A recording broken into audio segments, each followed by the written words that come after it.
The reality is there is no perfect hiring process that's going to make it so that your hiring, your job posting, and your process guarantees that you don't spend any money until you have found the perfect person. Nothing will do that, because the reality is that you do not fully see who somebody is that you're working with until you are working with them, until it is actually the working relationship where they're getting paid and doing the work.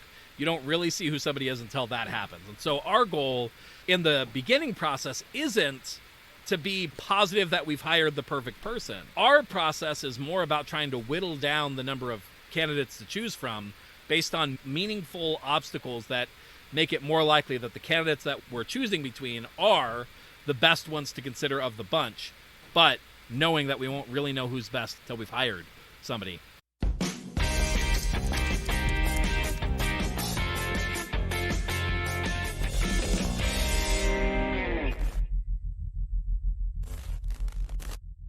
Welcome to the Real Estate Growth Hacker Show. In today's episode, we're going to be walking through the entire process for hiring a great VA. We're going to start right from the beginning and go all the way through to the end of the process that you end up with a fantastic VA who's going to be able to do great work in your business, whether it's in real estate or really anywhere else. It's a great process. We're going to dive into it.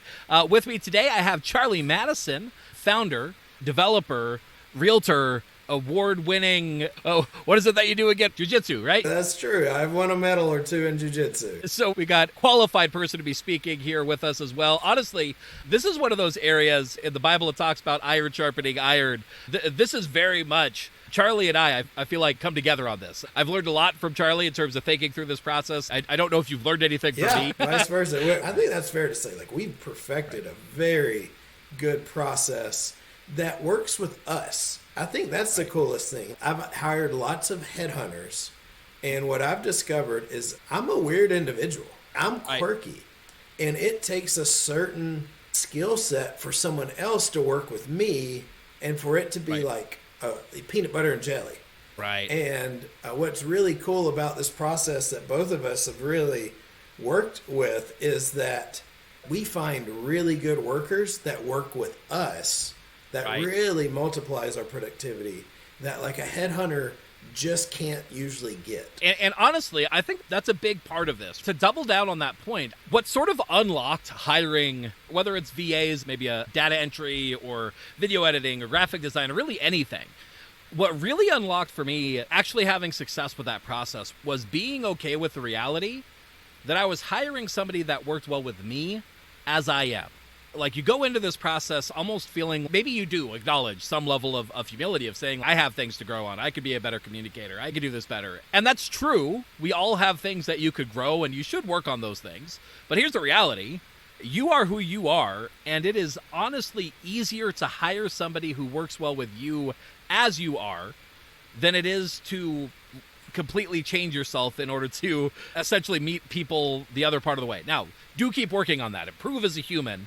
Keep improving your abilities. But in the meantime, while you're improving yourself, the reality is that you could find people that work great with who you are right now and can meet your needs and can adapt to you and are already a good fit for that. And when you acknowledge that, and then you start building your hiring process around finding somebody who does already work with you the way that you are, then you end up happier and getting better results. And that's really powerful. It's one of the foundational principles to this whole process that we're building around that idea and that reality. Hopefully that makes sense. Now, I want to take a quick aside and talk a little bit about why I think this is such a powerful topic. We'll go into the how, but in terms of why, we've been diving into a lot of AI concepts about how to leverage AI, how to leverage generative AI, large language models, generating images, using AI for editing, using AI for recruiting. And AI is really powerful and it's awesome, but it still needs humans. That's one of the things that we talk about a lot as well, is that if you really want the best results from AI, you want to pair it together with human intelligence as well. So here's what I found. A VA alone can get so far and can do a great job on some things, maybe without any other help. AI alone, we've talked about this a lot, can get maybe 80% of the way there on some types of tasks, and it typically needs a human to polish the last part. But man, an AI plus VA combo is amazingly powerful. where work that previously maybe required somebody who had a high degree of cultural familiarity with whatever you're needing to do or the subject matter. Maybe previously, in order to get good results, you needed somebody who grew up in the U.S. speaking English, right? That was part of what's necessary to really get the best result. In the Philippines, for instance, they do speak English maybe as a first language, often as a second language, and they speak it well, but it's slightly different. There's maybe a little bit lost through idioms and things like that, where it's not exactly the same as somebody who maybe grew up in the US or Canada or even Australia speaking English the way that you're used to. But AI is able to really bridge that gap very effectively, where somebody who has learned English but maybe doesn't have that sort of native level familiarity with it, it could bridge that gap really well and bring a level of polish that was really, you either needed a native speaker to bring that polish before, now you may not need that, right? And you may be able to take it even further. Bringing AI into our businesses in order to leverage this cutting edge technology for growth, profitability, and scalability in marketing as well as back office and everywhere. VAs, to me, are still really a major component of getting the most out of AI possible. Does that make sense, Charlie? Yeah, 100%. AI can 10x or 100x your productivity. My favorite quote right now is something like, AI isn't going to take over the legal profession, but lawyers that know how to use AI are going to take over. AI isn't going to take over realtors, but realtors that know AI are going to take over. And so it's that thing like you plus AI is the exponential factor. And like AI still requires inputs. So imagine having a VA that knows how to just put in the input so that something that used to take 8 hours can now be done in 10 minutes. But here's the thing. They're putting in the inputs so it frees you up to do your superpowers, your unique spark of humanity, as you say. Exactly. And that's the key. Honestly, what we're really seeing is previously you have your role as a team owner, team leader. Maybe you're running this as a solo agent, wherever you are. You have your role and your expertise. And your expertise is going to be vast and multifaceted in most cases, right? Through the process of building a successful business, you have had to learn a lot of different skills in order to get where you are. And you may not be a full master of all of them, but you're dangerous in a lot of different things in a good way, right? As you grow and you scale, you will often need to bring in skilled, specialized talent as well. Somebody who is an expert in what they do. Maybe it's with marketing. Maybe it's with managing transactions. Maybe it's negotiating. Maybe it's the agents themselves that you bring into your team that are independent contractors technically, but still skilled in their own ways. And then there's always in any business some level of lower skilled labor where there's work that needs to be done, and you definitely want somebody intelligent and capable in that process, but they may not need to come into it as an expert already. And there's processes to follow, stuff like that. And that's typically where VAs often come into play. But depending on what you're needing, there are some really high-skilled VAs as well. It could be media buying, things like pay-per-click, Facebook ads, web development, those sorts of things. There are high-skilled VAs as well. When we're thinking about where this comes into play, AI plus humans, period, is powerful. But the key is that if you can really hire the right caliber for the job that needs to be done, you can often figure out that right mix to make it as cost effective as possible. So you're not getting rid of the need for skilled labor. You're not getting rid of the need for that, but it might be modifying the degree that you need it, or you might be able to shore up somebody's weaknesses and really leverage just the key components that you need. And that's really where this fits in. So AI is creating more opportunities than I think it's killing job opportunities, right? That if you have that skill, then even with less skills otherwise, you're able to do a lot more. And that's really where this comes in, is with that opportunity, now VAs have become even more powerful than they were before. You can hire somebody and have them be able to do a lot more of a process than maybe they used to be able to do. That's why it's so powerful in this AI, generative AI sort of world. And that's what brings us to what we're actually going to be talking about, which is how we go through and hire a VA in order to get somebody in that works great, that does great work, that's a good fit for you, your team, your processes. Again, like Charlie was saying, we've done this a lot at this point. I've actually lost track of how many people I've hired in terms of going through and doing this process. For me, it's probably not as much as some people, but I've hired over the course of my career hiring VAs. I've hired pretty readily, I'd say 20 to 30 people, at least like actually hiring somebody, bringing them in to do some sort of job, right? And sometimes that's more freelance or part-time. Other times it's more full-time and whatnot. But yeah, we've done this a number of times. I'm not sure what your numbers look like, but I'm sure it's similar, if not more. So through that process, we figured out a lot of what doesn't work, a lot of what does work, and have narrowed down a set of steps that pretty consistently get a great result where we confidently feel like we know when I need help doing a certain task and know how to go about doing that. And that's what we're going to convey today. Does that sound about right, Charlie? You nailed it. Perfect. Let's go ahead and dive in to the beginning. So the first part of this process, to me, is really foundationally, you want to clearly define what the job role is that you need done.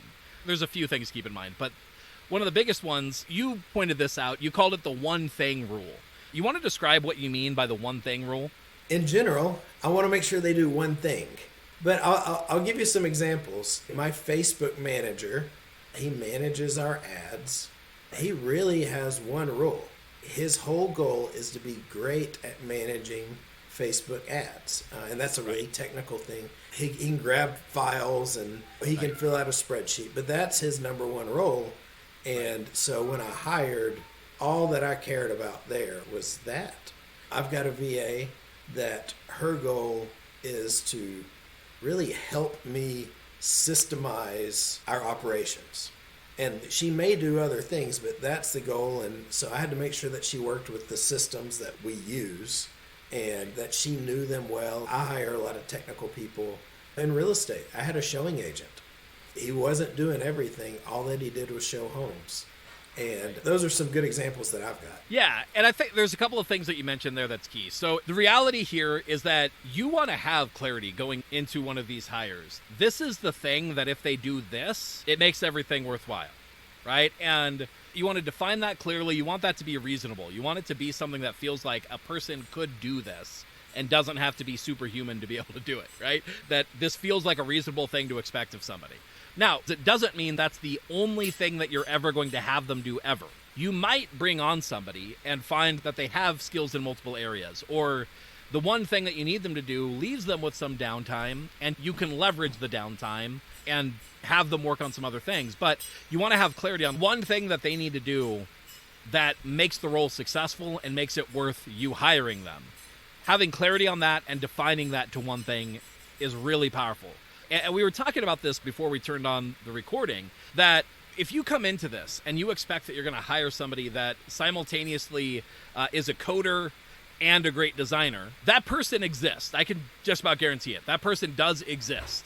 But you finding them is going to turn a task where previously you would put out a job posting and you ultimately get back, you whittle them down through the process that we're about to go through, you end up with 3 good applicants. You're now going to have to do that process probably 10 to 100 times to find the person that has the cross-section where they are both the great graphic designer and coder.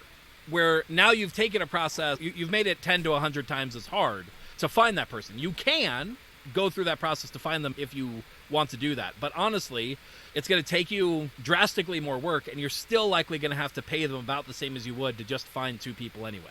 Because that kind of person is in high demand and highly skilled, so it doesn't tend to be the right way to solve it. It's stepping over dollars to pick up pennies is the idea. That you can get a lot more done just by bringing more people who are unitaskers that are really great at doing one thing and one thing well, and maybe have a few sideline skills that you could leverage as needed, rather than expecting you're going to hire the person that can do a bunch of different things really great.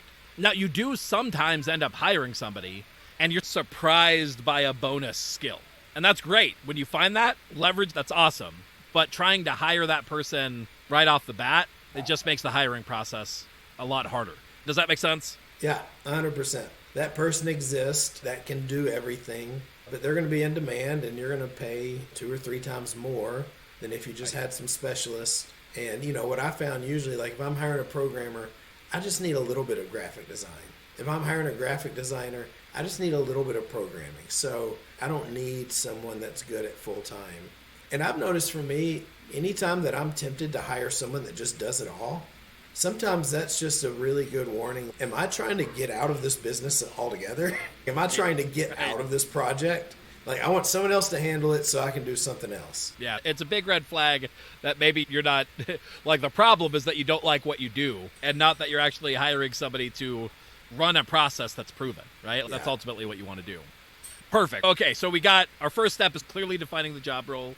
We want to acknowledge the one thing rule. The other thing is, we talked about this a little bit, having a good idea of, is this reasonably, is there a good expectation that one person could do this? So a few things, there's a little bit of an art to this, but some of the principles that fit into this. Is the job more creative or more technical? Because typically those are somewhat divergent mental processes. The kind of person who's going to be a great coder is maybe not the person that's going to be able to do creative illustrations, right? Maybe sometimes, but they're often divergent, right? But the person who runs Facebook ads might have and need a skill set in like managing the spreadsheets that go along with it. So there are potentially related skills that do fit together and that you could expect somebody would be familiar with these related things. But you want to think about them that way. Does this feel like a related task or does it feel like a divergent task? And creative versus technical is often, for me, one of the big ways to differentiate between that. Further, even if it is creative, there's lots of different types of creative, right? Writers are not the same as graphic designers, are not the same as video editors. And just because somebody's a coder doesn't mean that they're specifically familiar with the PHP that your website is coded in, right? They might be a coder that's very used to working with AI models, or maybe they have that sort of mindset, but they deploy it with automation tools like N8N or Zapier or Make. And so it's still a technical sort of mindset, but there's specificity in how that technical mindset comes through. Think about that as well. The more skills that you need the person to have, likely either the harder it is to find them or the more likely you just need separate roles and you're trying to pack too much into one person. You learn over time what you can reasonably expect in one person as you do this, but just as you're going out and thinking through that, those are some of those ideas: technical versus creative, and then the sub skill sets. How related are they? Anything that you'd like to add on to that consideration? No, I think that makes sense. Perfect. And now that you have your clearly defined role, you've got it down to the one thing, and that one thing is something that feels like it actually is a cohesive thing. What I do from there is I typically, at this point, I brain dump the ideas around what is the role, what do they need to do, what are some examples of the daily tasks, what does success look like, what are some of the skills required, what are some of the skills that would be nice to have but maybe aren't required, and I brain dump a list of that stuff into an AI prompt that I use that actually generates the job description that I'll then take and I'll put onto other sites to actually find my hire. So I've got prompts and templates that I use for that, but at a basic level, you're listing out those things and you just want a clear description of who are we looking for, what are they going to do, what kind of skills do you need them to have, and you should have a decent expectation or understanding around that in terms of you should probably know what the processes look like enough to be able to say, I need them to know how to work a Google Sheet. I need them to know Facebook ads. I need them to know minor Canva editing or whatever, right? Whatever you're expecting them to be able to do, you should know that and be able to determine that. And also be able to determine for yourself, is this something that they already need the skill, or is this something that you could teach them if they have a basic technical knowledge to be able to understand how to learn the tool? That sort of idea. You want to get that into a job description. And so then we're going to take that job description or that job posting, and then we're going to put it up somewhere. There's two main sites that I like to use, and I know you like to use as well. The first one is where I think you get the biggest bang for your buck, and that's onlinejobs.ph. It's an awesome site. I think the site was actually around before, what's his name? Is it John Jonas? I think he might have acquired the site after it was developed. But John Jonas, a good name that's fairly famous in the internet marketing space for teaching people how to hire VAs, especially in the Philippines, and there's a lot of reasons for why. But onlinejobs.ph is a site that he owns at this point, and it's a great place where a lot of Filipino VAs come together and have the ability to put up profiles and indicate that they're interested. So it's a job board that's really useful. It is a paid site. It's $50 to $60 at this point. It's very reasonable for a basic level membership, which for most people is probably all you're going to need. For the basic level, you get to post like 3 job postings a month. And it is the kind of thing you don't need to stay continually subscribed to it. If you got somebody to hire now, you sign up for it, put up your job posting knowing that you might need to iterate over it a few times, and then you don't need to keep that subscription running unless you're continually making those hires. Does that sound about right? That is how it works. Is there anything else that you think people should know about onlinejobs.ph? One of the things, it's a lot like listing a house. One time I was hiring someone to manage my Google ad campaign, and I went and looked at the comps. I searched what other people were listing, what they were advertising, how much they were advertising. So I got a really good idea of that. It's got a really good search functionality. You can tell the certain specific jobs that you want. And then, of course, we'll get into it. There is a way that the applicants can submit a resume on onlinejobs.ph, but neither me nor you, we don't use that. That's the way I view it. View it like a listing system, and you want to get comps, so to speak. Yeah, awesome.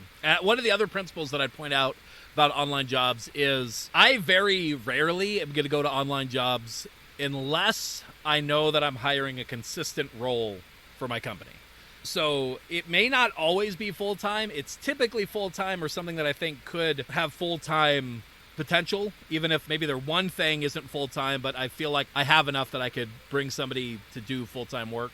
I just need like a one-off thing. I'm not typically going to onlinejobs.ph for that. So I'm looking for somebody, onlinejobs.ph, most often I'm looking for somebody that they're looking to join up with the company. They're looking to become part of your team. It may be part-time. Most typically I'm hiring full-time, but it's not for one-off projects. That's not what I go to online jobs for. If I am looking for something that's more just one-off, or I very rarely need it, or maybe I need it, but it comes in spurts, right? Where it's not consistent as part of my business that I need a job done. For those types of jobs, I go to Upwork.com is where I typically am hiring for that. So Upwork is great, but the downside of Upwork is that if you find somebody great and you want to make them part of your team, you're supposed to buy out that contract in order to actually bring them onto your team to not have your account be at risk of being shut down and being banned from Upwork. Now, whether or not that happens often, whether or not how they enforce that and all of that, you can potentially run a risk there, but the risk is that you get your account shut down and make it really hard for you to hire people. I tend to try and stay away from looking to Upwork as where I source full-time staff, because then you're paying more than you need to, because Upwork does take a cut of what you pay. So the way that Upwork works is that you could submit a job, people could bid on it, you choose who to hire, but you pay them through Upwork. So there's some convenience there in that you don't have to think about how to pay people as much. You pay Upwork, and that tends to be easy for you to do, and then they pay out the person. So the person themselves has to figure that out with Upwork, and that's not on you. But the downside is you're typically, because they're getting paid a portion of what they're putting on Upwork, you're actually paying more than what the person you're hiring is getting paid. That's not the worst thing in the world, but that does mean that over time, like if you grow their income, you're also growing what you pay Upwork.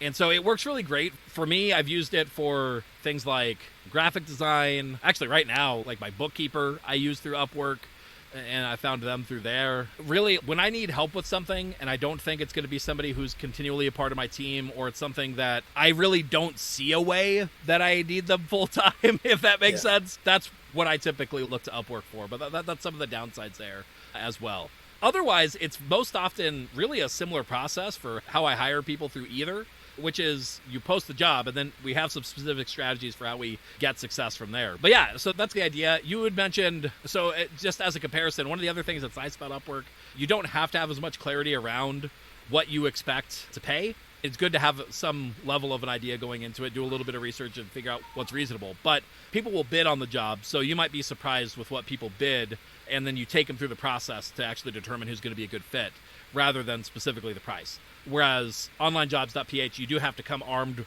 like you post a price that you're willing to pay for something. So you do want to do, like you said, a little bit of research, find the comps, and at least have a strategy for that.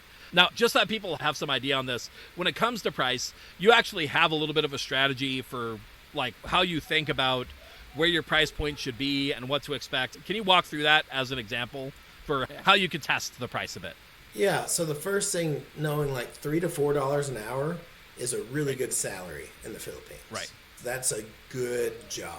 So that's by default. So I'm looking for doctors make around $8 an hour. You can think about that. That's my default. And then what I'll do is I'll go to online jobs and I'll see what other people are posting. And so I'll use the Google Ads Manager because that was a good outlier. Google Ads Managers, they make a lot in the Philippines, even then. Right. And so I looked, and the majority of the job postings, you can also search resumes, we're looking for $1,500 a month.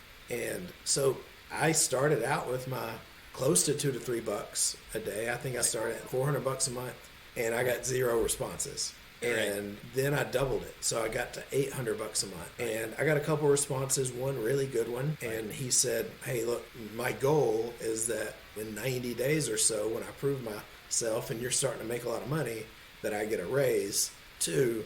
And it was his idea. He said $1,500 a month. That's his goal.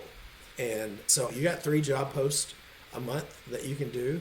And so a lot of times I'll even have a real brief job description, and I'll have a more lengthy job description, and just never know which is going to respond.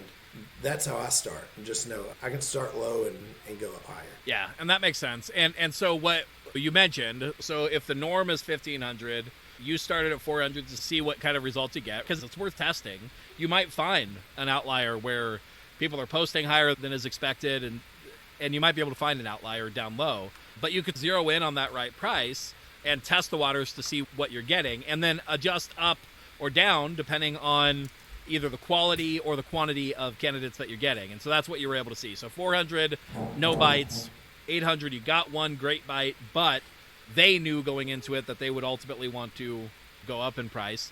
And then chances are you didn't end up having to go this way, but if you put it out at 1,500, you would likely get a lot of candidates and then be able to filter through them, because that's the going rate is the idea. Do know that as you're figuring this process out, do expect you might want to be ready to test a little bit to figure out where that price point is based on what you're looking for. But don't have unreasonable expectations that you're going to find a rock star person with an amazing in-demand skill set and you're going to be able to hire them for $200 a month. It's not likely. The reality is, yes, there is a cost of living difference in the Philippines compared to the U.S. or Canada, and so you're able to leverage that, the expectation of what they could normally get paid per hour otherwise. But they can find VA work for about $3 an hour pretty readily, so you're not likely to get lower than that, and that's the expectation at this point. So we post on Online Jobs and Upwork. Here are some of the strategies that I use in order to really maximize the chances that who I'm hiring is a good fit. Now, note this going into this. The reality, I account for this in kind of the last step of this process. The reality is there is no perfect hiring process that's going to make it so that your hiring, your job posting, and your process guarantees that you don't spend any money until you have found the perfect person. Nothing will do that. Because the reality is that you do not fully see who somebody is that you're working with until you are working with them, until it is actually the working relationship where they're getting paid and doing the work. You don't really see who somebody is until that happens. And so our goal in the beginning process isn't to be positive that we've hired the perfect person. Our process is more about trying to whittle down the number of candidates to choose from based on meaningful obstacles that make it more likely that the candidates that we're choosing between are the best ones to consider of the bunch, but knowing that we won't really know who's best until we've hired somebody. And so know that going into this. So with all that being said, one of the first things that I do is that I always include a secret code word that people need to include either in their cover letter, in their email, in whatever they submit, whatever the next step is, that I ask them to say it first so that I know that they read the posting. And the way that I do that, I don't hide it, but I don't draw attention to it. So typically, I'll include something that's how to apply or here's what to do next or whatever. And in that, I'll include mention of, I'll say what the next step is, and one of the steps in that process is make sure to include this keyword to let me know that you've fully read this posting. I use it as a way to filter. Anybody who applies that doesn't include the keyword, I don't consider. Because typically, it either means that they don't pay attention to details, which in pretty much everything that I need people to do indicates that we're not likely going to work well together because I'm going to give instructions and they're not going to pay attention to the details. Or two, it means that they weren't actually motivated for your job in particular. They're doing a blast and pray, thinking that if I just apply to a bunch, I'm going to get the job. And they're not specifically motivated by your work. They're just trying to find work. And that isn't necessarily the worst thing in the world, but I would rather have somebody who's, this job appeals to me. So I'm reading through it. I'm motivated. I'm interested in that job in particular, rather than lots of jobs in general. Does that make sense? Yeah, that's 100% what I'm looking for. I want someone that I'm hiring for. And so my go-to is I have them send an email to me with a certain word in the subject. But then I also have them write why they want to work for me in a Word document and attach it. And all of that is very specific. I want to see how they write. I want them to tell me why they want this job. I want to see, can they follow directions? Are they going to actually attach a Word document? Or are they going to link to a Google Doc?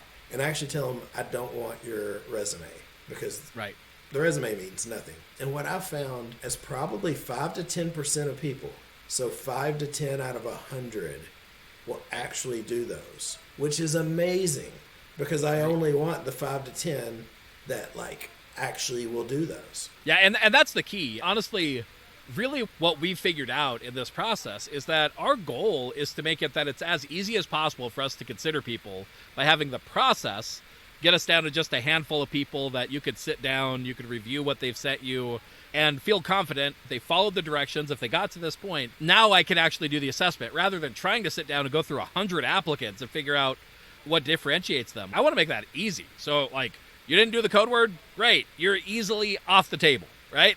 But here's the key. We try and make it that the obstacles are meaningful obstacles. That if they got over the obstacle, it says something about how likely they are to do well in the role. And so you might adapt those obstacles depending on the role that you're hiring for and what is important or what isn't important.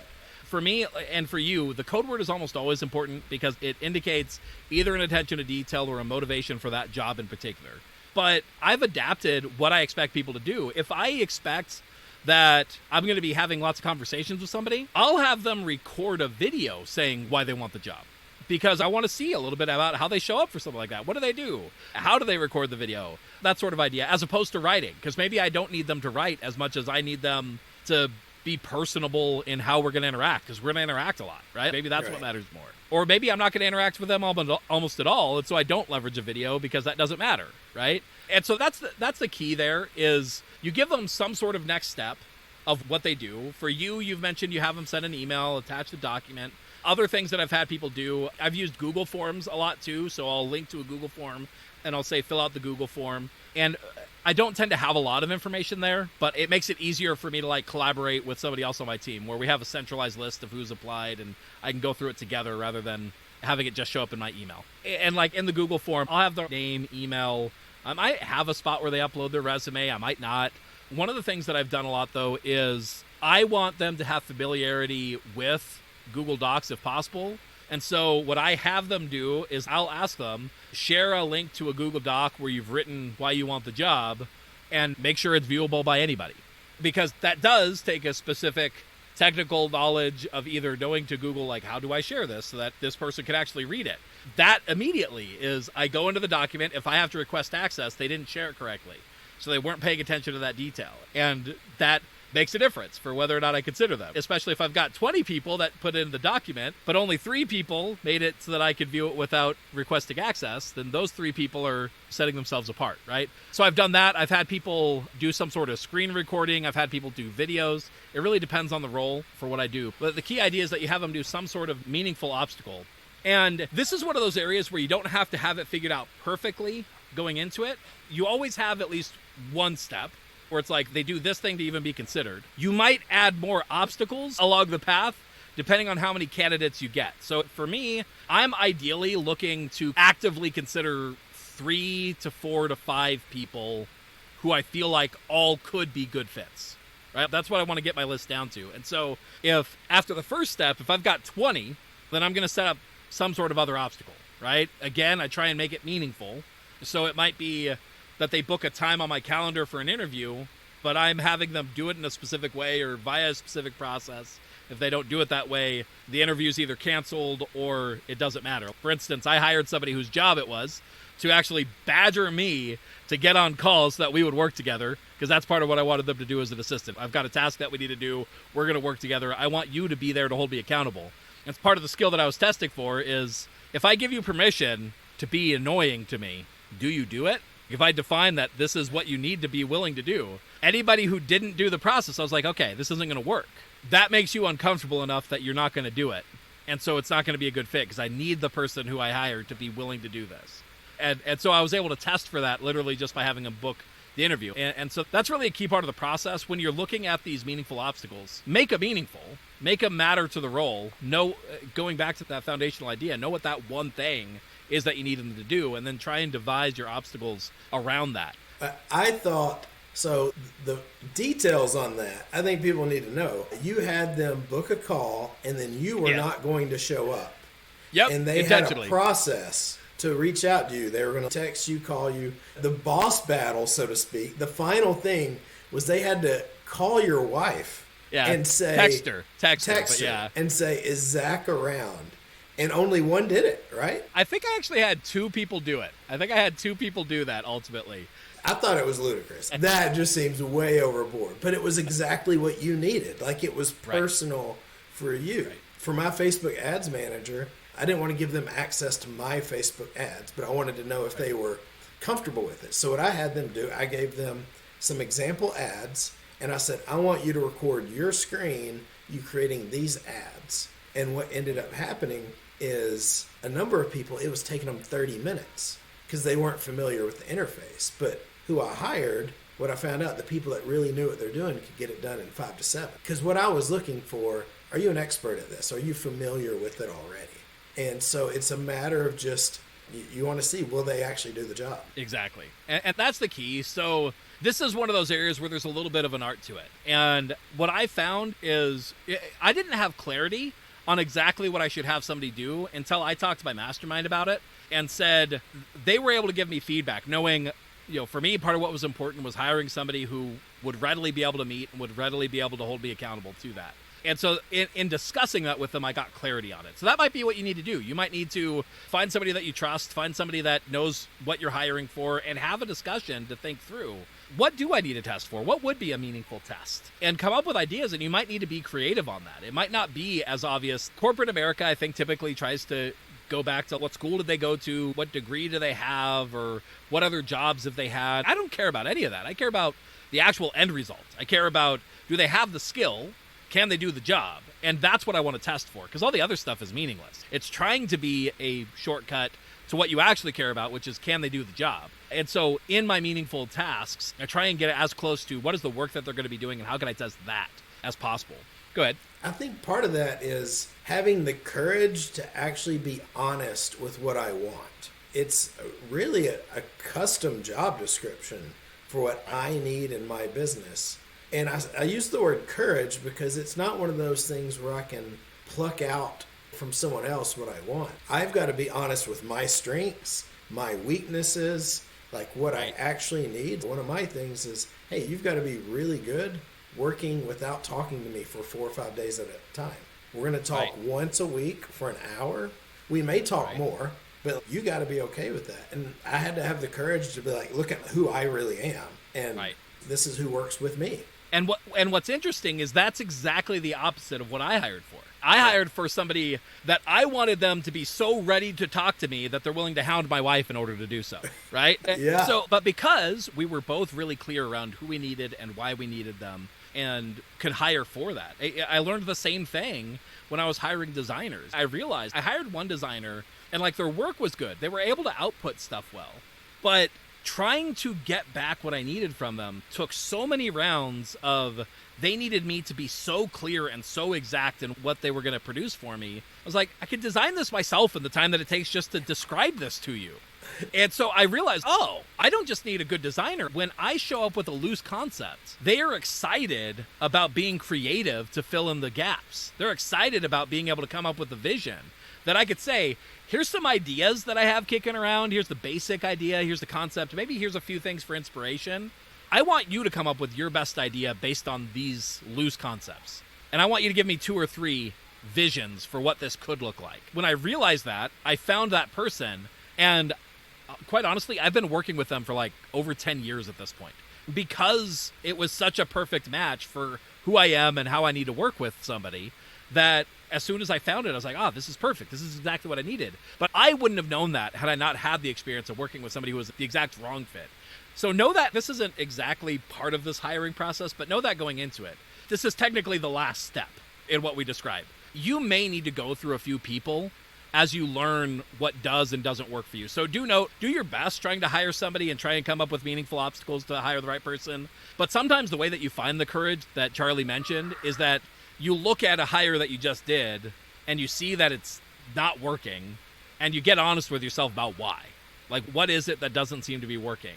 And try and hire better when you realize what that issue is. And for you, it was not needing to communicate often. For me, it was being ready to communicate often. For the designer, it was being able to communicate loosely, but still get back good results and be able to iterate from there. So getting clear on that makes a massive difference, and know that going into it. Don't feel like you hired somebody, it's not working out, that means that you suck at hiring. No, the reality is probably you haven't gotten clear enough yet, and hiring is part of how you get clear. And that actually brings us to really what I would call the most essential step, is that understanding you do not know if you have the right hire until you've hired them and until you've actually done work with them. And so consider part of your hiring process to be hiring the person to do some test work where you will pay them. You are hiring them. They are employed by you to do a project, and make it, if you can, something that you actually need done, something that is real world. Like, I need to get this done. The other thing that I do is I try and hire at least 2 people to do the work, because I've learned it's really hard to tell if I've got a good candidate unless I have something to compare it to. And the only way that you can compare how it is to work with somebody is to actually do it as a controlled experiment where you say the same job is being done by 2 people. Who does it better? Who do I like working with better? Who seems to do the process better? And this is different to me than a test task of just do this before you're hired. This to me is you're hired under a probationary period, but I'm looking to see who I like working with the best. I'm looking to see who gets the best result. And typically through that process, there becomes a pretty clear winner. Especially when they know that they're getting paid for the work, they show up in a slightly different way than I'm being considered, right? They know, okay, I could actually put attention and effort into this. I'm not expecting somebody to work for free in order to prove it out. The reality is you potentially could. I just find I can more consistently rely on the outcome of that kind of test if they're being paid for the work than if they're not, and know that I'm actually getting meaningful data. And so in the times where I hire multiple people. If I can't hire multiple people, then I somewhat expect I might need to go through multiple iterations before I actually find the person that seems to fit best. And so it's not absolutely necessary to hire more than one, but whenever you can, it's the thing that it makes clear as day if you have the right person, if you hire at least 2, sometimes 3, to do the exact same work to see how it compares. Does that make sense? Yeah, 100%. I might be the only person that I'm aware of that's crazy enough to do it that way. Have you ever hired somebody, like 2 people for the same work to see how it works? I don't always hire them. Sometimes when I hired my last programming round, I had a very small, like it's a demo project. So I'm not getting anything out of it, but it's very clear. And I was like, hey, I want you, and it should have taken 4 hours. And I had them all do that. So sometimes I do that. Number one, I hired her and someone else side by side, and she was the clear winner. And I also went to a VA mastermind a few months ago, and that's actually what they recommended you do. Their recommendation was hire 2 to 3, let them know that it's temporary, let them know that you're going to pick one, and see how they do. Yeah, and it's made a massive difference to me. It's something that I figured out intuitively. It was like, I don't know how to compare this unless I can compare it live. And I have seen that there's a difference between how somebody interviews versus how somebody actually works for you. So I might do an interview, but more typically the interview is just the excuse to get to test something else. And I don't care a ton about the interview. I care more about the work itself. I'm always about how do I get my pool of candidates down to 3 to 5 that I would potentially hire. I hope to hire 2 to 3. And then from that 2 to 3, I hope to find one winner. That's the idea. And so expect that. Really what you're doing is you're building a hiring funnel where you expect to get a lot of candidates in at the top. You whittle them down through your process, however many steps that you need to, until you get to about hopefully 3 to 5 that you're considering. And then you ultimately hire maybe 2 to 3 and you keep one. Now, do I follow it exactly this way every time, always? No. Right? It's always some iteration of that. There's always the code word. There's always some sort of next step that makes sense. But whenever possible, when I need to run that whole process, it's what works best and what most consistently gets me ideal candidates for a role. And honestly, some form of that process, whether it's a full-time person, a part-time person, a freelancer, like no matter what, when I employ this process is when I tend to find somebody that's good to work with. And what I've learned is that it may feel like a lot of work just to find somebody to work with, but man, does it save time in terms of actually getting what you need done effectively. Because once you've hired somebody, human psychology says that we want to hold on to the thing that we have at a greater value than before we have it. And it goes the same with employees. If you hire somebody, it's mentally harder to try and find a new person once you've hired than it is to do the work on the front end to make sure that the person that you hire is a good option. And so that's why this process could be so powerful. So again, before I go through and overview this process, anything that you could think of in this process that you think people should consider? Yeah, I think two things. One, I think it'd be great for us to talk about how we hire and how we pay, how we monitor, how we handle that. That would probably be good. And the other thing is, at my mastermind, there was some folks there that have hired literally thousands of people. And the question was, someone said, I suck at hiring. And I love what this guy said. He said, hey, here's the thing. We all suck at hiring. He said, what you have to do is you have to get good at firing. And so what my goal is, I'm only going to talk to someone that I'm probably going to hire. I want to automate every step of the process so I don't talk to someone until I'm pretty sure I'm going to hire them. Because that's most of the time. If I've got to interview 5 people versus the 1 or 2, that's a big difference. And I just love that. Still, at the end of the day, we got to get good at firing because you never know till you know. Exactly. And honestly, it does make it easier when you bring somebody in, you make it clear that, hey, you're under a probationary period. So in your mind, yes, you want to start thinking about them as part of your team in terms of imagining, how is this working? Do they feel like a good fit? But it becomes a little bit easier to let the wrong person go if it's not working out in that period than if you fully brought them on, you didn't mention that there's a probationary period, etc. So you're right. It makes it easier to do that firing step if needed. And honestly, here's the reality. You might get somebody in, and in that probationary period, it feels like a good fit, but things change. And you need to be ready to acknowledge, is it working out? Is it not working out? And take care of the organization and make sure that the right people are in the right roles. And it's not a personal thing. It's people's goals change. Maybe they have kids. Maybe they figure out that they don't like work that they used to like, that their motivations have changed. Maybe they're going through a hard time in their life. They're not able to show up for the work. And there's always great ways where if you can, that you support people through that. But man, ultimately, the business has to do the work that it needs to do. And you got to have the right people in the right roles, and letting people move on to roles that are better fits for whatever their current motivations and goals and needs are can be exactly what they need to do as well. So anyways, again, that process that we went through, first thing that you're going to do, clearly define the role, make sure that you've got that one key idea that you want them to do that will make it successful, make sure that's realistic and likely to be found in one person. We like to use onlinejobs.ph and Upwork depending on the type of role. People who are part of my team typically come from onlinejobs.ph. People who are more for one-off tasks or not doing things that feel like they're... Yeah, exactly. They're contractors or freelancers. Exactly. I tend to go to Upwork, and occasionally I might even hire that out through Facebook and stuff like that too. I'll do social posts and find people that way, but most typically Online Jobs or Upwork. From there, in our job description, we're using the code word strategy to try and find somebody that is actually caring about the job. We're sending them somewhere else, either email, Google form, something like that, in order to actually get them to apply typically. And then we're putting them through a series of meaningful obstacles that test for a good fit in the role, hiring 2 to 3 if possible after we've whittled it down to a small pool of people to consider. And then from that 2 to 3, they go through a probationary period where we ultimately end up with 1. And so each step of that process really makes a big difference on actually finding somebody who's a good fit. But when you run that process, it makes it a whole lot better.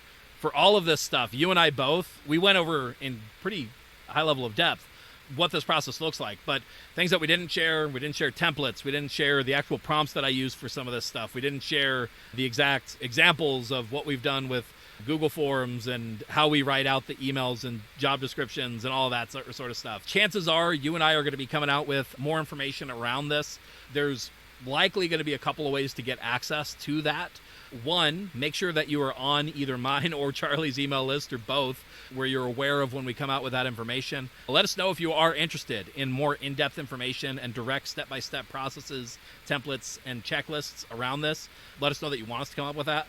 But 2, For me, people who are going to be part of my AI mastermind will likely get access to our course around that by default. You might be able to buy that course one-off as well. Same thing, Charlie, you have referrals while you sleep, where folks who are part of that program likely get access to this as a value add as well in the future. Now, again, we're still figuring that out. Some of this is up in the air, so we'll see exactly how that comes down. But if you want more in-depth information, I do recommend you let us know that you want that and make sure that you're in communication with us, that you see when that stuff's coming down the pipeline.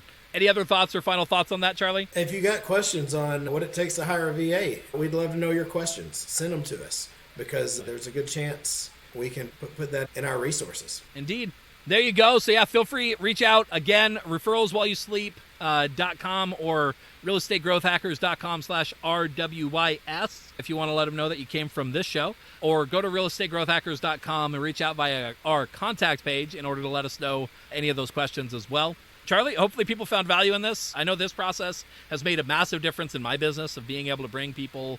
The whole who, not how concept from Dan Sullivan is really powerful. The more that I've been able to realize that I will only ever have 24 hours in a day, 7 days in a week. And of those, I'm probably only useful for like 10 of them.